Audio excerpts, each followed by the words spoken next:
할렐루야. 오늘도 웨이메이크 교회 주일 예배 동참하신 여러분들을 환영하고 축복합니다. 예배를 통해서 하늘의 소망과 위로를 경험하고 또 한 주간을 살아갈 수 있는 쉼을 얻는 귀한 시간 될 수 있게 되기를 축복합니다. 오늘은 요한복음 4장 43절에서 54절의 말씀을 통해서 은혜를 나누기를 원합니다. 오늘날 사회는 양극화가 점점 심화되어져 가는 사회다. 이런 말을 우리가 많이 듣게 되어집니다.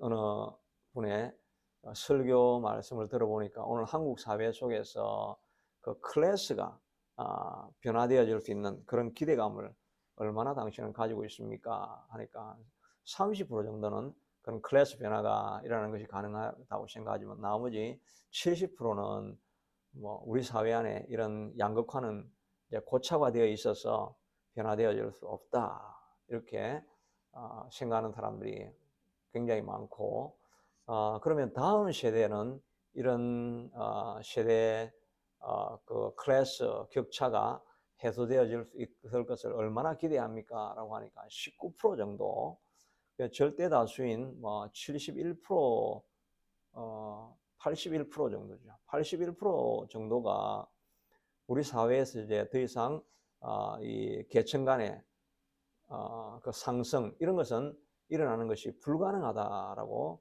생각을 하고 있다 하는 것입니다.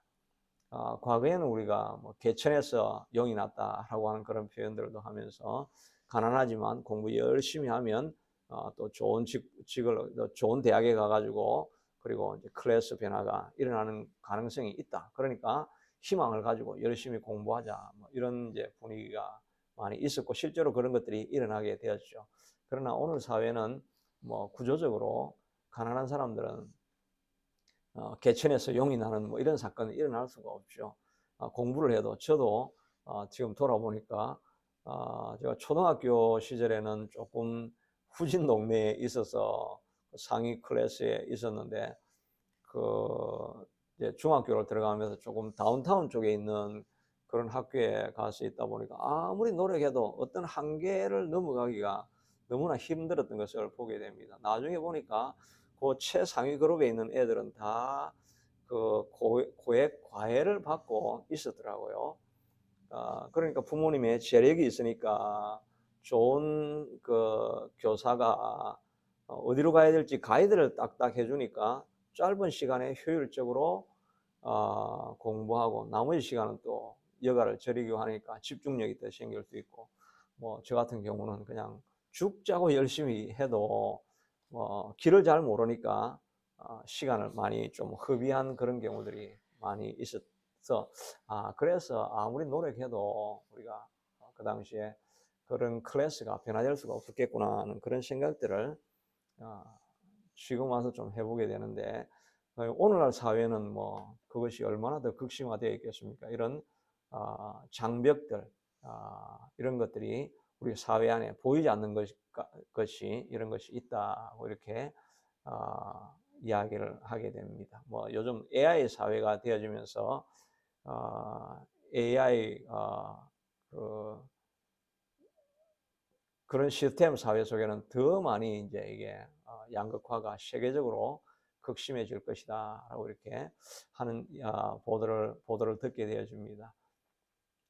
그런데 그분의 주제가 무엇이냐니까 이런 장벽이 있어도 주님과 함께하면 우리는 이 장벽을 넘어설 수 있다는 것을 믿고 예수님과 함께 가면 어떤 장벽도 무너뜨릴 수 있다는 것을 주제로 말씀하시는 것을 들어보게 됩니다. 실제로 이스라엘 백성들도 아무런 무기도 없는데 여리고성을 어떻게 정복을 합니까? 불가능한 것 같이 보여지지만 그러나 예수님이 함께하면 하나님의 인도하심과 하나님의 가외를 잘 받고 하나님이 그 튜터 하시는 그 튜터링을 잘 받고 쫓아가면 믿음으로 나아가면 이런 무너뜨릴 수 없는 성벽도 무너뜨릴 수 있게 된다 하는 것을 우리가 이스라엘 역사를 통해서도 배우게 되지 않습니까? 사도 바울도 우리에게 말하기를 우리의 무기는 육체에 속한 것이 아니요 그러나 견고한진을 파는 강력이라고 말하고 있습니다. 우리는 미학에서 어떻게 이 장벽을 넘어갈 수 있을까? 우리에게는 가능해 보이지 아니하지만 그러나 하나님과 함께하면 성령이 우리의 힘이 되어 주시면 견고한 진을 파하는 강력을 소유한 존재로 우리가 살아갈 수 있게 된다는 것입니다.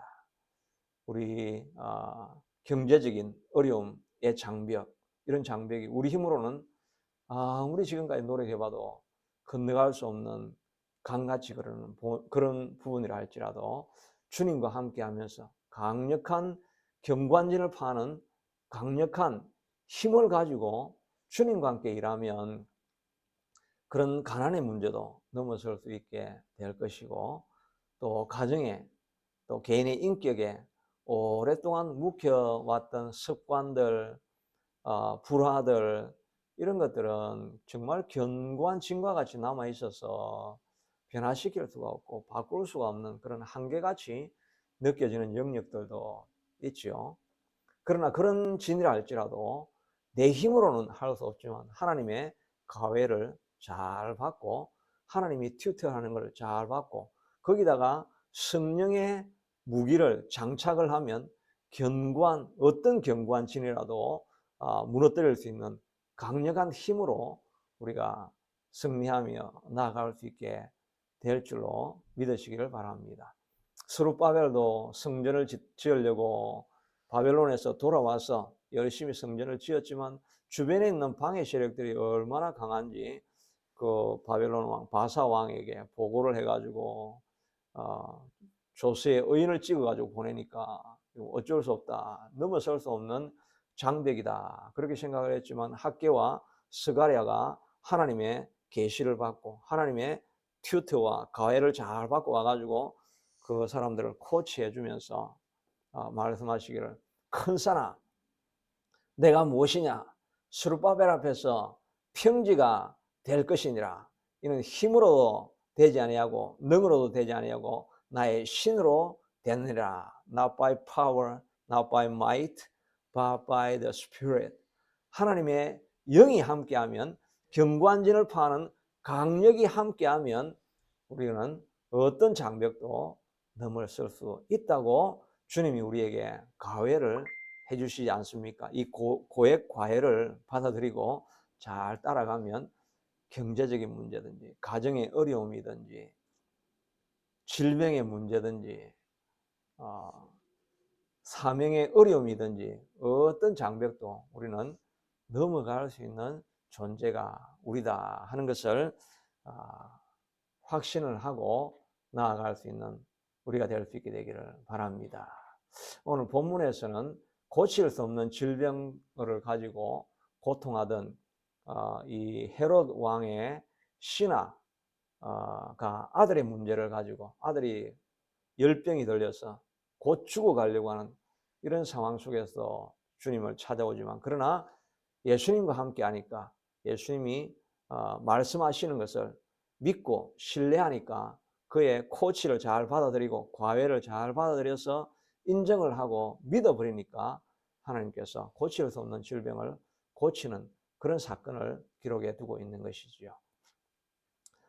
요한이 이 요한복음을 적은 목적을 나중에 말하고 있죠. 이것은 예수 그리스도가 메시아인 것을 믿고 그걸 통해서 영생을 얻게 하려 하심이라고 이렇게 목적에 대해서 말하고 있는데 이 요한복음을 적은 것은 바로 우리 자신들이 예수님이 메시아인 것, 또 넓게 말하면 예수님이 이 왕의 신하에게 하는 이런 표적들과 같은 것이 여전히 오늘날 우리에게도 하나님을 신뢰하고 나아가는 자들에게는 일어난다.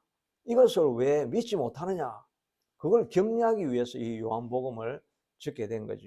요한복음은 다른 복음서와 달리 90년대쯤, 다른 복음서는 뭐 60년대, 70년대쯤 이렇게 적혔는데 신앙이 이제 조금 흔들릴 기간이 됐죠. 예수님이 성천하시고 이제 뭐 60년 가까이 되니까 신앙이 조금 불안해질 수도 있고 또 어려움을 당하니까 약해질 수도 있고 이럴 때에 사도 요한이 요한복음을 적으면서 기적들을 여러 군데 보여주시면서 예수님이 있을 때 이렇게 하지 않았느냐. 이 왕의 신하에서 일어난 이 사건도 바로 너희들에게도 일어날 수 있다는 것을 왜 믿지 못하느냐. 이것을 믿게 하기 위해서 내가 이 성경을 적어준 것이 아니냐라고 이렇게 말씀하시는 그런 내용인 것입니다. 그러니까 이 왕의 신하에게 일어났던 이 이루어질 수 없는 일들이 예수님의 역사를 통해서 예수님을 믿음으로 말미암아 일어난 것을 우리가 기억하면 우리에게도 이런 일이 일어날 수 있겠다라고 하는 그런 기대감을 우리가 가질 수 있게 되기를 바랍니다. 먼저는 우리가 희망을 가져야 됩니다. 하나님과 함께하면 내가 포기했던 것들, 주님과 함께하면 또 해봤지만 안 됐던 것들 다시 한번 해보면 주님께서 그걸 가능하게 해주실 수도 있으시다는 그런 기대감을 여러분 마음속에 두실 수 있게 되기를 바랍니다.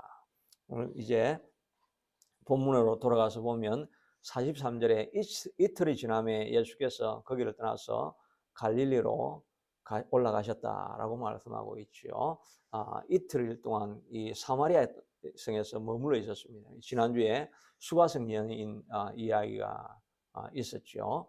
수가성 여인이 정말 실패를 거듭해서 인생에 아무런 비전도 없고 왕따로 사회에 어울릴 수 없고 대인기피증을 가지고 어두운 땅에 살아가던 이 여인이 예수님을 만나고 난 이후에 너무나 놀라서 너무나 기뻐서 사람이 완전히 바뀌어가지고 동네에 나가서 내가 만난 이 메시아를 만나보라고 하니까 이 여인의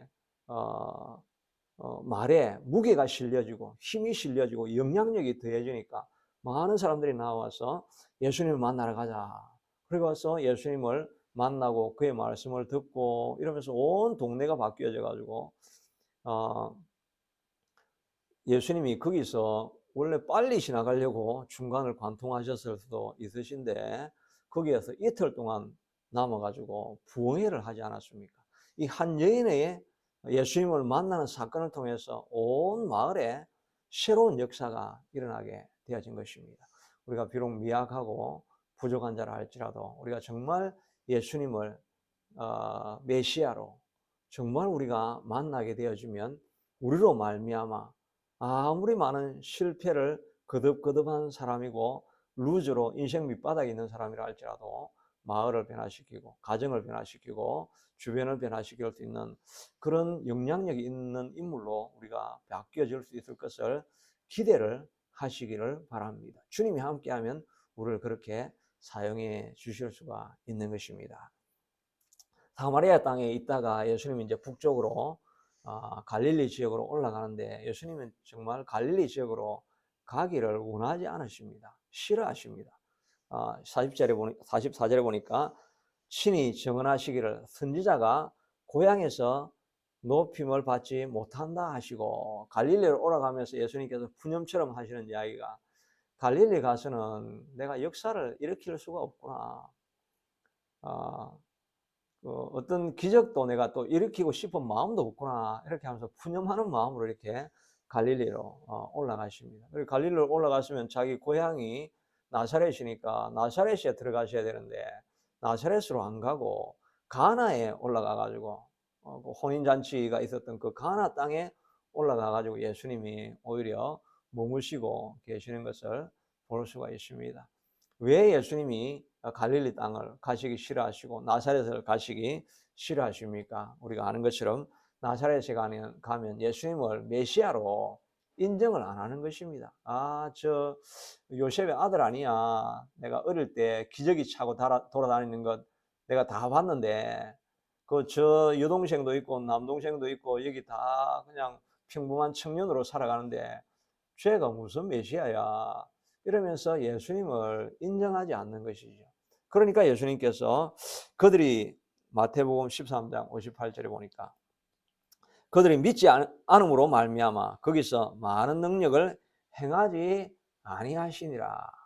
능력을 행할 수 없음이라가 아니라 예수님이 행하지 아니하시니라고 말하고 있습니다. 믿지 아니하고 예수님을 대접해 드리지를 않고 예수님의 권위를 인정하지도 않고, 그러니까 믿음이 없는 곳에는 예수님이, 또 예수님을 존중하거나 감사가 없는 그런 곳에는 예수님이 역사를 일으키지 않으신다 하는 것입니다. 오늘날 교회가 점점 우리가 힘을 잃어가고 연약해져 가고 있는, 또 뭐 교회를 통해서 큰 부흥의 역사나 이런 걸 우리가 잘 소리를 못 듣지 않습니까? 어, 그런 이유들 중에 뭐 많은 이유가 있겠지만 그 중에 하나가 바로 예수님을 대접해 드리지 않는 것이죠. 교회 안에서 예배에 대해서 대접하지 않는 것이죠. 예배의 중심은 예수님이시고 예수님이 메신저를 통해 가지고 하나님이 직접 말씀하시고 예배를 통해서 역사가 일어나고 기적이 일어날 수 있으리라, 그런 걸 사람들이 기대를 하지 않는 것입니다. 뭐 예배, 늘 드리던 예배 또 드리는 것이지, 이러면서 준비하지 않는, 마음을 담지 않는 예배, 예수님에 대한 기대감을 갖지 않는 그런 예배를 드리니까 예수님이 기적을 일으키기를 싫어하시는 것입니다. 하지 아니하시니라. 나사렛에서는 역사를 일으키지 아니하시느니라. 대접을 하지 않으니까. 우리도 예배할 때 기대감이 없으면 어떤 역사도 일어나지 않습니다. 그러니까 우리가 예배하기 전에 준비 기도를 좀 많이 해야 되죠. 준비 기도를 하면서, 하나님, 오늘 이 예배를 통해서 이런 문제를 가지고 왔는데 하나님을 만나 뵙기를 간절히 갈망합니다. 주님이 나를 만나 주시면 내 인생의 문제, 내 안에 있는 어떤 여리고, 또 죽은 나사로, 또 마른 뼈와 같은 내 삶, 마른 뼈와 골짜기와 같은 내 삶과 가정이라 할지라도 주님이 오셔서 말씀하시면 치유하고 회복할 수 있는 역사가 이 예배를 통해서 나타날 것입니다. 주님 찾아와 주시옵소서, 찾아와 주시옵소서, 만나 주시옵소서, 이런 간절한 심령을 가지고 예배하고 말씀을 드리면 예수님을 대접해 드리는 거니까 예수님이 역사하기를 기뻐하시느니라, 이런 역사가 일어나지 않겠습니까? 비록 저와 같이 보잘것없는 설교자라 할지라도 예배를 통해서 하나님이 말씀해 주시기를 기대하는 그런 마음을 가지고 나오면 이 메시지가 뭐 어떤 메시지라 할지라도, 또 모자라는 메시지라 할지라도 그런 기대함과 사모함이 있는 사람에게는 이 정말 쑥떡같이 말해도 찰떡같이 잘 알아들어서 역사가 나타나게 되는 것입니다. 과거에 제 사역들을 이렇게 돌아보아도 옛날에 학생들과 함께 수련회하고 이럴 때 참 많은 역사들이 나타나고, 회개와 자복하는 일, 애통하는 일, 사람이 변화되어지는 일들, 이런 일들을 많이 경험했었는데, 그때는 정말 예수님을 모셔드렸던 것 같아요. 그 집회를 통해서, 하나님 이번 수련회를 통해서, 또 주일 학교도, 여름 성경 학교도 하면서 교사들이 참 많이 기도를 했죠. 많은 기도를 하면서 하나님의 역사를 사모하고 기다리고 정말 역사를 했더니 사람들이, 애들도 변화되어져 가고 교회 안에 생명력이 넘쳐나게 되어지고 회복하고 회개하고 돌아오는 역사들이 많이 일어났습니다. 그러니까 수련회에도 준비하면서 뭐 2개월 전부터 매주 토요일 날 모여가지고 기도하고 하나님 역사를 도와주시옵소서. 그리고 프로그램 표를 두고 하나님 이 프로그램에도 역사해 주시옵소서. 이 프로그램을 위해서 기도합시다. 이 프로그램을 위해서 기도합시다. 이 프로그램을 위해서 기도합시다. 많은 기도가 쌓여져 있으니까 그 프로그램이 돌아갈 때마다 하나님의 역사가 나타나고 변화가 일어났던 것을 보게 됩니다. 우리 예수님을 향해서 예수님을 대접해 드리는 것은 뭐 우리가 무슨 음식을 드려서 예수님을 대접하겠습니까? 대접해 드릴 수 있는 것은 예수님을 존중해 드리는 것입니다. 예수님은 지금도 역사하시고 내가 기도하고 주님을 찾으러 가면 만나 주시고 하나님이 역사를 우리에게 일으켜 주셔서 주님이 역사하시면 어떤 문제든지 나는 해결되어 줄 수 있습니다 라고 하는 이런 그 기대감, 그리고 그 기대감을 가지고 간절한 마음을 보여서 나아간다고 한다면 그때 하나님이 기뻐하시고 역사하시기를 기뻐하셔서 역사가 일어나게 될 것입니다. 여하튼 오늘 본문에 보면 그렇게 예수님은 기대를 하고 올라가셨는데 45절에 보니까 갈릴리에서 이러심에 갈릴리인들이 그를 영접하니 이는 자기들도 명절에 갔다가 예수께서 명절 중에 예루살렘에서 하신 모든 일을 보았습니다. 그러니까 그 전까지는 이 나사렛 동네 요셉의 아들 뭐 이렇게 생각을 하고 있었는데 다 같이 유월절을 지내기 위해서 예루살렘에 가셨는데 예수님께서 그 성전을 정화하시면서 짐승들을 쫓아내고 상을 뒤집고 내 집은 기도하는 집인데 어떻게 너희가 강도의 구례를 만들어 놓고 비즈니스 가게로 만들어 놓았느냐 이렇게 하면서 호통을 치시고 또 종교 지도자들과 대화하시고 이런 걸 보니까 너무나 권위가 있으시고 능력이 나타나는 것을 이렇게 분들이 갈릴리에 있는 사람들이 보고 올라온 것입니다. 그런데 예수님이 거기 다시 올라오니까 사람들의 마음에 태도가 달라져 있는 것을 보게 된 것입니다. 우리도 예수님을 또 예수님도 처음에는 아마 능력이 성령의 역사가 임하기 전에 공생애를 시작하기 전에는 아마 평범한 모습이었을지도 모릅니다. 그러나 공생애를 시작하시고 또 요단강에서 세례를 받으실 때 성령이 비둘기같이 예수님에게 임하시고 성령의 역사가 시작되어지니까 예수님이 완전히 돌변해서 신성을 가지신 그런 존재로 역사하시기를 시작하신 것을 보게 되어지죠. 예수님도 완전히 변화되어지는 모습을 보게 되는 것입니다. 성령의 역사와 함께 새로운 모습으로 나타나기 시작한 것입니다. 그러므로 우리도 사람을 겉모습으로 판단을 해서는 안 되겠지요. 그 안에 잠재되어 있는 잠재성을 보고 우리가 그 사람을 대접해야 할 줄로 압니다. 어느 목사님이 어떤 큰 교회에 새롭게 부임을 하셨는데 그 첫날 많은 사람들이 기대감을 가지고 교회를 다 들어가는데 교회 입구에 한 거지가 앉아가지고 주일날 교회당에 그 거지가 앉아가지고 구걸을 하고 있는 그런 모습을 보니까 사람들이 다 좀 분위기에 안 맞잖아요. 그러니까 다 그냥 도망가듯이 또 그냥 그 사람은 어쩌든지 접촉 안 하려고 하고 눈길 한번 주지 않고 그래 다 이렇게 예배당에 들어가서 이제 첫 담임 목사의 예배 진행하는 것을 보려고 합니다. 그래서 이제 모든 사람들이 예배 시간이 되어서 담임 목사님이 나오시겠습니다 하고 나왔는데 보니까 그 앞에 들어올 때 교회 입구에 있던 거지가 그 강단에 올라가서 예배를 인도하려고 하는 것입니다. 사람들이 많이 당황했지만 스피커를 지금 마이크를 잡고 말씀하시는데 그분이 새로 임하는 그 담임 목사인 것입니다. 그래서 저는 예수님은 이렇게 가난한 자와 같이 가난한 자에게 대접한 것이 바로 예수님에게 대접한 것이라고 했는데 예수님도 이런 모습으로 오실 수가 있고 저는 또 여러분들이 그 가난한 자를 어떻게 대접하는지를 지켜보았습니다. 우리는 겉으로 보이는 것이 중요한 것이 아니라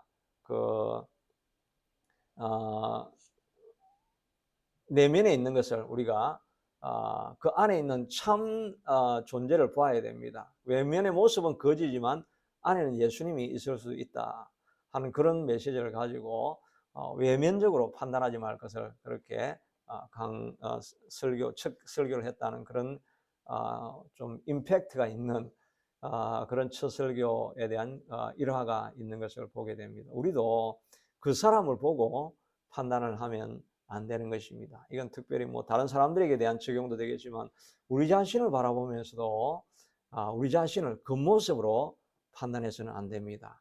우리가 육의 모습으로 볼 때는 우리가 약한 존재죠. 미약합니다. 능력도 없습니다. 지금까지 실패하고 다 루저였습니다. 그러나 성령이 우리 안에 들어와 계시는 존재이지 않습니까? 저도 저 자신의 육적인 모습을 바라볼 때는 날마다 실망스럽고 날마다 부족하고 날마다 한탄스러운 것이 저 자신의 모습입니다. 그러나 제가 설교 준비하다가 원고를 준비하다가 보면 내 아이덴티티를 다시 발견하게 되죠. 이렇게 미약하지만 주님과 함께하면 내가 새로운 존재가 될 수 있구나. 그리고 메시지를 전할 때 성령이 제 마음을 감동하고 강력하게 역사하실 때는 내가 하나님 앞에 강력한 도구가 될 수 있고 내가 강력한 무기가 될 수 있고 사람들에게 강력한 도전을 줄 수 있는 그런 도구로 내가 바꾸어져 있는 그런 모습을 볼 수 있기도 하는 것입니다. 우리는 우리 안에 성령이 있을 때와 성령이 없을 때가 다른 것을 보게 되는 것입니다. 예수님께서 예레미야에게 말하기를 너는 가서 이 모든 족속들에게 내가 전해주는 말을 전하라 라고 하니까 예레미야가 그렇게 할 수 없다고 합니다. 예레미야 1장 7절에 보니까 여호와께서 너에게 그렇게 하면서 자기가 나는 할 수가 없습니다. 예레미야가 대답하기를 내가 슬프도소이다. 나는 아이라 말할 줄을 알지 못하나이다 라고 자기의 육신의 모습을 말합니다. 말도 제대로 못하는 어린아이와 같은 나를 보니까 너무 슬픕니다. 하나님의 이 사역을 내가 어떻게 감당할 수 있다는 말입니까? 할 수 없습니다 라고 이야기하니까 하나님께서 예레미야야 너는 너를 아이라 말하지 마라. 그리고 내가 보내는 곳에는 어디든지 가고 내가 명령하는 것은 어디든지 말하라. 너는 그들 때문에 두려워하지 말라. 내가 너와 함께하며 너를 구원하여 내리라 라고 하나님께서 그에게 강력하게 선포하고 있지 않습니까? 우리가 우리 자신을 보면 하나님 나는 어린아이와 같았습니다. 내가 아무것도 할 수 없습니다. 나는 모자란 존재입니다. 이뤄낼 수 없습니다.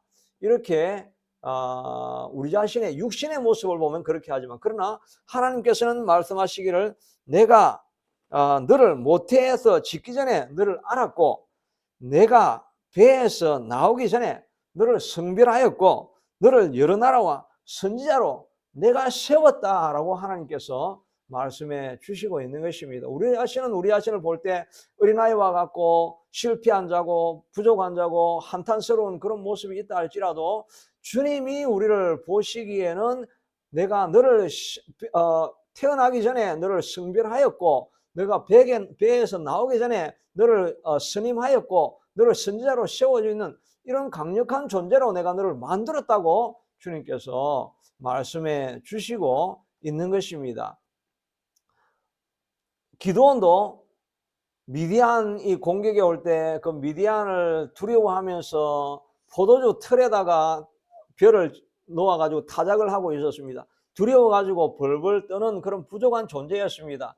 그러나 천사가 와서 그를 부를 때 큰 용사여 주님이 너와 함께 하느니라 이렇게 말하고 있지 않습니까? 기드온이 정말 가당찮은 이야기를 내가 어떻게 큰 용사입니까? 저는 이렇게 숨어서 지내는 정말 겁 많은 존재일 뿐입니다. 그러나 하나님은 그를 지정하시고 기름 부었기 시작하니까 그렇게 부족한 기드온도 하나님 앞에 나아가니까 32,000명을 데려갔다가 마지막에는 300명만 데리고 15만 8천 명을 한 칼에 무너뜨릴 수 있는 그런 강력한 도구로 만들어주지 않았습니까? 우리는 우리 자신이 육적인 우리 자신을 보아서는 아니 되는 것입니다. 육적으로는 그렇다 할지라도 그러나 주님이 나와 함께 하시고 성령이 나와 함께 하시면 미디안과 같이 기드온과 같이 미디안 15만 8천 스룹바벨 앞에 있는 큰 성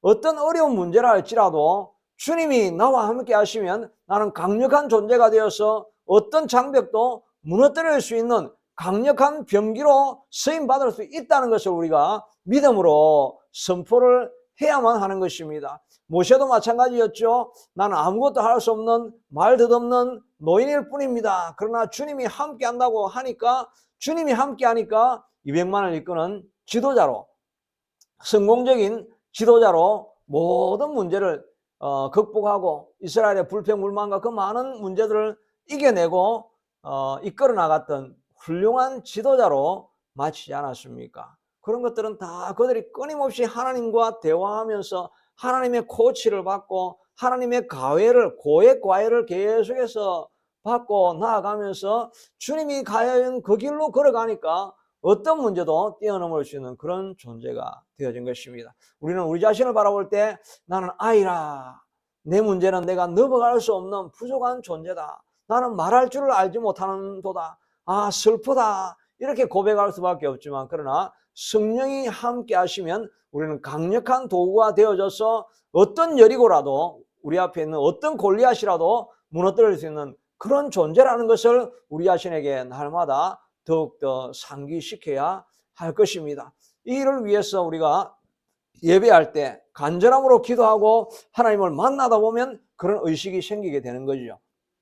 또 기도하다가 말씀 읽다가 우리 자신의 아이덴티티를, 영적인 아이덴티티를 발견하면 아 내가 이런 존재였구나 하는 것을 깨닫게 되어지고 우리가 새 힘을 얻고 어떤 문제든지 넘어갈 수 있게 되는 것입니다. 우리는 비록 아이와 같은 존재, 또 과거에 실패한 존재라 할지라도 성령이 함께 하시면 강력한 도구가 되어서 어떤 성벽도 무너뜨릴 수 있고 장벽도 뛰어넘을 수 있는 그런 존재라는 것을 깨닫고 회복되어질 수 있게 되기를 축복합니다.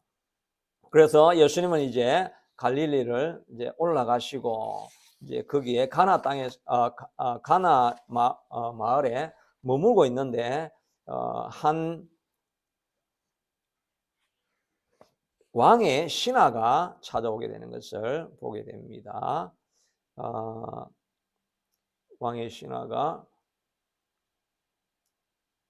46절에 보니까 가나에 이르시니 전에 물로 포도주를 만드신 곳이라. 왕의 신하가 있어 그의 아들이 가버나움에서 병들었더니 그가 예수께서 유대로부터 갈릴리로 오셨다는 것을 듣고 가서 청하되 내려오셔서 내 아들의 병을 고쳐주소서 하니 그가 거의 죽게 되었음이라고 하면서, 이 왕의 신하, 아마 헤롯의 신하니까 아마 고위직에 있었을 것입니다. 이분이 가버나움에서 가나까지 찾아온 것입니다. 자녀의 문제를 가지고 예수님께 찾아온 사람들이 몇몇 있었죠. 마태복음과 마가복음에는 백부장 이야기가 나옵니다. 백부장은 자기 종의 질병을 고쳐달라고 찾아왔던 사람들이 있었습니다. 그러나 이 이야기는 같은 가버나움 땅에서 일어난 사건입니다. 그리고 또 야이로도 자기 딸을 고쳐달라고 예수님께 찾아왔죠. 이때는 예수님이 그 갈릴리 해변에 이제 도착하셔가지고 가버나움으로 들어가려고 하는 때여서 가버나움에서부터 거리가 이 야이로는 가버나움에 있는 회당장이니까 거리가 그렇게 떨어져 있지 않았습니다. 그런데 이 왕의 신하가 가장 멀리까지 찾아온 것입니다. 가버나움에서 나사렛까지가 70km 되는데 거기서 또 더 떨어진 가나까지가 뭐 72km 이상 정도 되었다고 합니다. 걸어서 가는 그 당시에는 계속해서 갈릴리 지역에서 이렇게 높은 지역으로 올라가야 되니까 거기를 3km 이렇게 걸어갔다는 건 7, 8시간을 걸어갔다는 것이죠. 왕의 신하에게는 간절함이 있었던 것입니다. 멀리 떨어져 있는 예수님이지만 어찌하든지 이 아들을 고쳐봐야 되겠다, 예수님을 만나면 내가 고침을 받을 수 있으리라고 하는 그런 간절한 마음을 가지고 찾아가죠. 다른 지역은 예수님께서 수로보니게 여인도 예수님이 찾아갔죠. 그라사 광인도 예수님이 찾아갔죠. 그런데 이 사건에서만 정말 가장 멀리까지 예수님을 찾아갔습니다. 그것도 로마 장교 아니었겠습니까? 헤롯의 신하였으니까 로마 병사, 로마 사람이었습니다. 그런 로마 사람이 먼 거리를 걸려서 아직도 예수님의 명성이 그렇게 알려지지 아니하였던 그런 상황인데 유대인 청년에게 찾아가서 내 아들을 살려달라고 하는 이런 그 간절함이 있었던 것을 보게 되는 것입니다. 자기의 신분을 내려놓고 자기의 체면을 내려놓고 정말 이 아들을 고치기 위해서는 내가 무엇이든지 희생할 수 있다라고 하는 이런 마음을 가지고 찾아가는 이 간절함이 예수님에게 보여진 것이라고 할 수 있겠죠. 우리도 우리의 문제가 해결되어지기를 또 정말 클래스의 변화가 일어나기를 갈망한다고 한다면 기대감을 가지고 예수님을 대접해 드리는 예수님을 하실 수 있다는 그런 믿음을 가지고 우리의 간절함을 가지고 주님 앞에 나아가야 됩니다. 때로는 희생도 있어야 되죠. 70km를 걸어서라도 내가 예수님을 만나야 될 것이다. 그리고 내가 왕의 로마 장교로서의 모든 그런 신분과 체면을 다 내려놓고 오직 예수님을 통해서 내가 이 문제를 해결함 받아야 되겠다라고 하는 이런 간절함이 있는 곳에 하나님의 역사가 일어나게 되는 것입니다. 우리는 우리의 환경을 바라보면서 실망하고 그만두고 포기할 수밖에 없는 그런 마음이 있지만 그러나 주님께 나아가면 우리가 구원받을 수 있고 회복되어질 수 있다는 기대와 소원을 가질 수 있게 되기를 축복합니다. 그런 마음의 소원을 가지고 희망을 가지는 것이 필요하죠. 그 희망을 가지고 간절한 마음을 가지고 주님 앞에 나아갑니다. 또 나아가면 또 다른 장벽이 생기게 됩니다. 예수님께서 47절에는 우리 아들의 병을 고쳐주십시오. 그가 죽게 되었습니다 라고 하니까 예수님께서 딴청을 피우면서 대답을 하지 않으십니다. 그리고 말씀하시기를 48절에 예수께서 이르시되 너희는 표적과 기사를 보지 못하면 도무지 믿지 아니하리라. 내 아들 좀 고쳐주십시오. 죽어가고 있습니다. 지금 정말 숨을 헐떡이고 있습니다. 주님 지금 당장 오셔야 됩니다. 늦지 않아야 됩니다. 이렇게 하는데 예수님께서 이 신화에 대해서도 이야기하셨고 주변에 있는 사람들에게 또 설교를 장황하게 하시면서 너희는 기적과 표사를 보지 아니하면 나를 믿지 아니하는 존재가 아니냐. 너희는 뭔가 이적이 나타나야 믿으려고 하는데 그런 것 없이 믿어야 참된 믿음이 아니냐라고 하면서 막 설교를 하면서 꾸지람을 하면서 예수님께서 직접 응답하지 않는 그런 모습을 보게 됩니다. 때로는 우리가 주님 앞에 기도하러 나아가고 간절한 소원을 가지고 나아가도 하나님이 직접 바로 응답하지 않는 경우들이 얼마나 많습니까? 그래서 시편에 보면 다윗이 13, 14년 동안을 쫓겨다니면서 하나님이여 언제입니까? 언제입니까? How long? How long? 내가 얼마나 How long should I wait more? 내가 얼마나 더 많이 기다려야 됩니까? 지금 좀 빨리 좀 찾아오시면 안 됩니까? 하는 그런 오랜 기다림이 다윗에게 있었던 것을 우리가 보게 되지요. 때로는 우리가 하나님 앞에 기도하면 하나님이 즉각적으로 응답하지 않으시는 경우들이 많이 있습니다. 그래야 정말 이 사람이 진짜 나를 신뢰하고 나를 믿고 정말 간절한 그 소원에 대한 절박함이 있는가? 이런 것들을 하나님께서 점검하시기 위해서 때로는 주님이 직접 바로 응답하지 않을 때가 있습니다. 그러면 우리가 하다가 어느 정도 기도해보고 안 되면 그냥 우리가 포기하고 더 이상 기도하지 않습니다. 그러면서 마음속에 그런 sour grape이죠. 신포도 그런 생각을 가집니다. 따먹어보려고 아무리 해도 여우가 그 높이 있는 포도를 먹을 수가 없으니까 말을 저거는 먹어보나 마나 신포도주야. 차라리 안 먹는 게 낫지. 이 스윗한 포도가 돼야 되는데 사워한 거 지금 따먹을 필요가 뭐가 있어. 이러면서 그냥 포도를 그냥 원망하는 것입니다. 우리도 기도하면서 예수님이 기다리시고 계시고 응답하시기를 바라시고 계시는데 조금 기도하다가 그저 조금만 문을 두드려 보다가 응답이 안 오는 것 같으니까 그냥 딴 길을 찾아가는 것입니다. 그러니까 이 사람들이 진짜 예수님을 믿고 예수님을 진짜 구세주로 신뢰하고 응답을 주시는 분으로 믿고 있지 않은 거죠. 예수님이 그걸 보시기를 원하시는 것입니다. 그러니까 나중에 포도를 바라보면서 저 포도는 예수님은 능력을 행하실 수 없는 분이야. 우리 가까이 계시지 않는 분이야. 내 관심에는, 내 어려움에 대해서는 아무 관심도 설 수 없는 분이야 라고 하면서 그 포도를 보면서, 예수님을 보면서 비방을 하는 것입니다. 예수님이 살아 있는지는 모르겠지만 내하고는 아무 상관이 없다라고 우리가 그렇게 포기할 때가 얼마나 많이 있습니까? 그러나 예수님은 기다리시는 것입니다. 때로는 힘이 들어도 하나님 앞에 오랜 시간이 걸려도 포기하지 아니하고 계속해서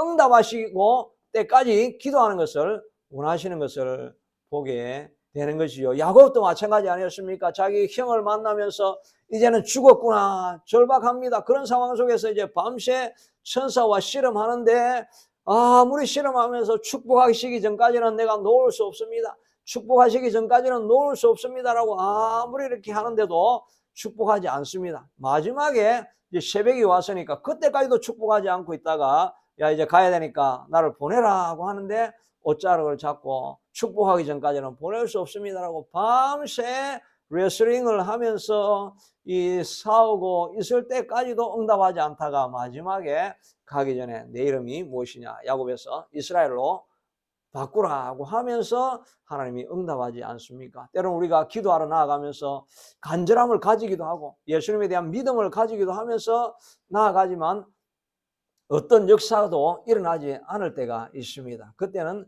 우리가 기다려야 될 것입니다. 돌아가거나 멈춰야 될 때가 아니라 더욱더 기다리며 하나님 내 자신의 부족한 것이 무엇이 있습니까? 하나님 내가 어떤 부분들을 포기하고 내가 다른 부분들을 내가 어떤 부분들에서 내가 희생해야 될 부분들이 무엇이 있고 내 속에 정결하지 않은 것이 무엇이 있습니까? 그것들을 끊임없이 돌아보고 자신을 점검하면서 그러나 멈추지 아니하고 계속해서 기도하고 나아갔을 때 기도의 분량이 찾았을 때 하나님께서 응답하시고 역사를 일으켜주게 되는 것입니다. 그래서 마지막에 보면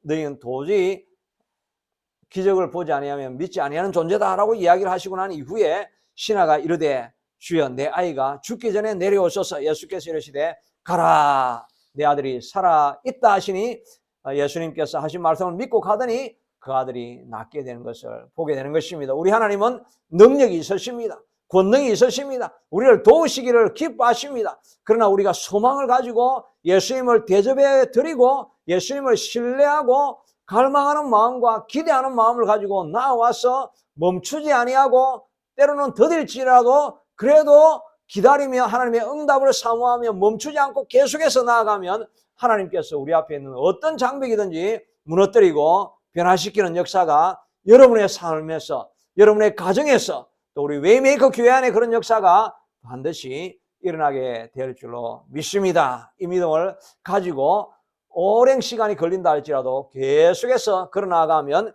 돌아가라 내 아들이 살아났느니라고 말씀하시는 하나님의 응답을 경험할 그때가 있게 될 줄로 믿습니다. 이런 역사와 축복이 여러분 삶과 웨이메이커 교회에 넘쳐나기를 축원합니다.